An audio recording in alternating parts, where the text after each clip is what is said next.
Alright, welcome back to our channel. This is Interactive Sci-Fi today. Alright, a little bit different, but we got a new logo.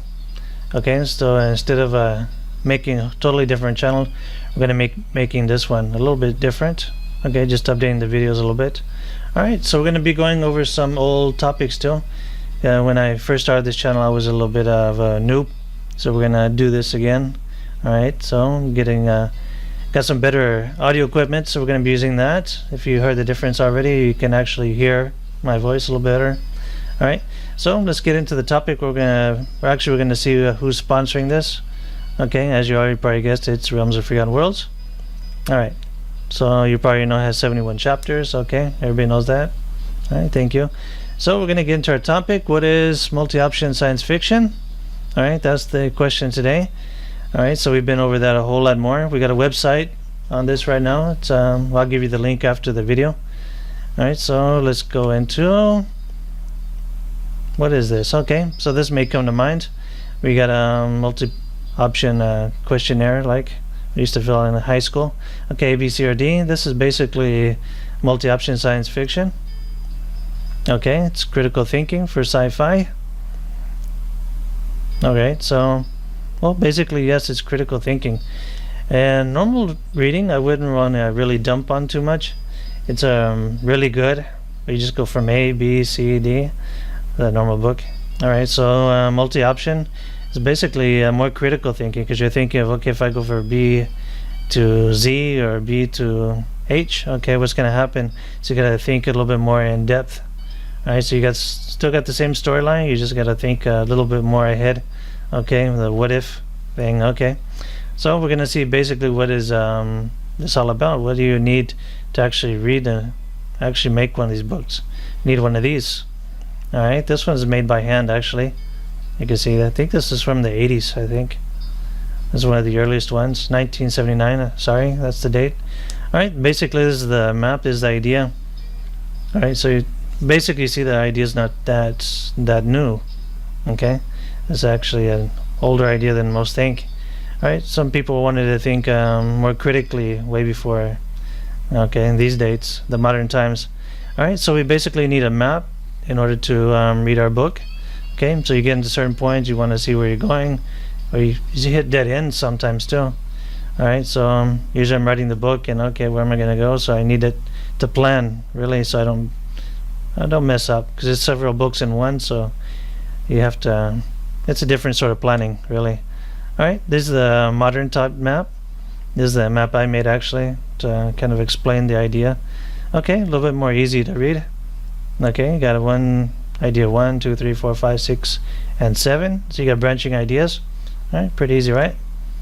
Alright, so this is another one you can make of the main character. Alright, who's your main character? Where's he going to go? Who's going to survive? Who's not? Okay. If you decide a certain way, what's going to happen to your main character? Is transformed or something? Okay, so you can see the idea. Okay, a whole lot more complicated than lineal reading, isn't it? Alright, so you can't really read into a normal book like that, right? So basically it's just somebody telling you what you're going to do from A, B, C, and D. Alright, kind of boring for me actually. Alright, so is it for me? Well, for me it is. Alright, so we have these. Do you like being led by the hand by the author till in the story? Okay. Do you feel frustrated when watching a movie? Alright, like me. That's why I made these questions. Do you want to be part of the story, or do you just want to be a spectator? Alright, these are questions you probably should have asked before. If you're a writer, maybe you're a writer and you come to the site to see what it's all about. Here's some of the questions you should have in mind already. Probably have answered before. Alright, so what do you need to be able to write interactive sci-fi? Alright, so a lot of intimidation probably out there. It's like, well, it's really hard. Well, Einstein said it's only 1% genius, 99% hard work. And really it is, because when I got into this, it wasn't really about being a mastermind at knowing interactive stuff. So basically I know how to write a lineal book like pretty much any other person. I just got a few books together and start putting them together, see if it worked out. That's pretty much it. Alright, so before we get too much into that, let's see the little bit of the history. Alright, that's what it looked like in the 80s. Okay, it was really cool actually. So I say these are actually probably geniuses here that made all this. Okay, so they actually made the little program. I think they use C++ doing this. Don't think there was Java yet. Okay, so they put together this little program. You just put A, B, or C. Okay, you want to go, and the story is built in already. All right, so it's black and not black and white. It's green and black. Black and white came out after. All right, so I still worked with these kind of monitors too, so I kind of relate. Okay, still a really cool concept. If you get a really complex book and put it into this will still be really cool to read, I think. All right, so this is the question a lot of you are probably asking. If it's been around since the 80s, why isn't there more? All right, this is something, an idea that should have caught on, right? So everything's been evolving, right? Like Hollywood, the movies. Okay, so why hasn't this evolved? That's a really good question, right?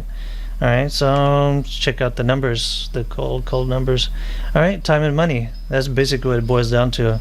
My analysis of all of this is, well, I wrote a book, okay? So I pretty much know what is put into it, how much time. All right, so if I analyze the time, the money thing, if I would have analyzed it before, I probably wouldn't have written a book. Well, put together really simply. I would have just left it like that, or maybe I wrote a book that was really easy. A linear book, no A, B, C, or D, or anything like that. Okay, so analyzing time and money. Time is money, obviously. Okay, so a typical book is less time. So you basically take the hand of your reader, and you just take them on the journey. This is the beginning, this is the end. Okay, it's end. All right, multi-option isn't that easy. All right, so it's more time, obviously, more resources. All right, so more of your money. So the money you get back afterwards is probably kind of questionable, right? All right, so well, basically you have to see what kind of writers there are. You can't just generalize and say all the writers are the same, right? All right, so what kind of writers do we have out there? From my point of view, what I've seen so far, there's two types of writers. The writers who write for money and the writers who write for their dreams. Okay, I think this applies for both nonfiction and fiction as well. All right, so the money writers, what do they write? Usually short books. Okay, they're after the money. Okay, so the people who write for their dreams, all right, they're going for long books because they're not really thinking about their money right away. Well, obviously I wasn't. I got a book that's 1,326 pages, so I just didn't think about the money until afterwards. Okay, so long book. Okay, so we're writing because we dreamed of writing, we like writing, we're creative people. Okay, so we have long books. Okay, so why take the risk? That's a really good question.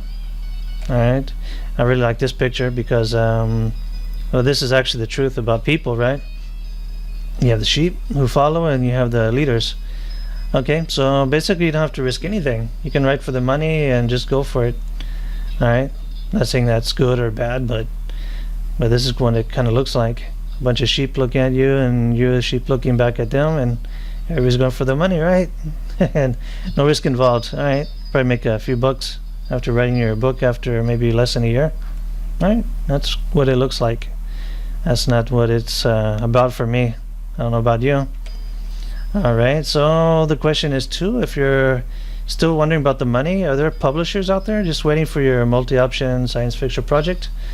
All right, you'll be surprised to know that no, there aren't. All right, so you're probably going to be self-publishing. Okay, so if you're a reader, all right, you probably don't want to be looking in one of the major publishers for books like this. All right, but there are places, but they're smaller, not the hardcore publishing types. Okay, this is just one of the many emails I got. That doesn't sound like something we do, but I wish luck in converting your game to CS. You can kind of guess who that's from. I'm still a fan of these this site here, but yeah, as you can see, this is from 2013. You can see I've been at this a while. It's a little spoiler there, huh? Okay, I blocked out the email because I don't want to get anybody in trouble, because they're probably just doing their job, and oh well. Okay, so how about an example of this? I gotta do a little bit of advertising as well. All right, so we have Realms of Forgotten Worlds. Okay, but this bad boy has a 7 to a decision, so you'd probably like this book here. All right, so don't want to take up more of your time. Just leave all the links below. If you have any questions, doubts, any comments, if you like it, you can hit a thumbs up if you want. Really appreciate that. Help my motivation, a little bit. Okay, so all the links are below, and if you want to contact me, you're welcome to do that. All right, I hope to see you in our next video. Okay, bye-bye.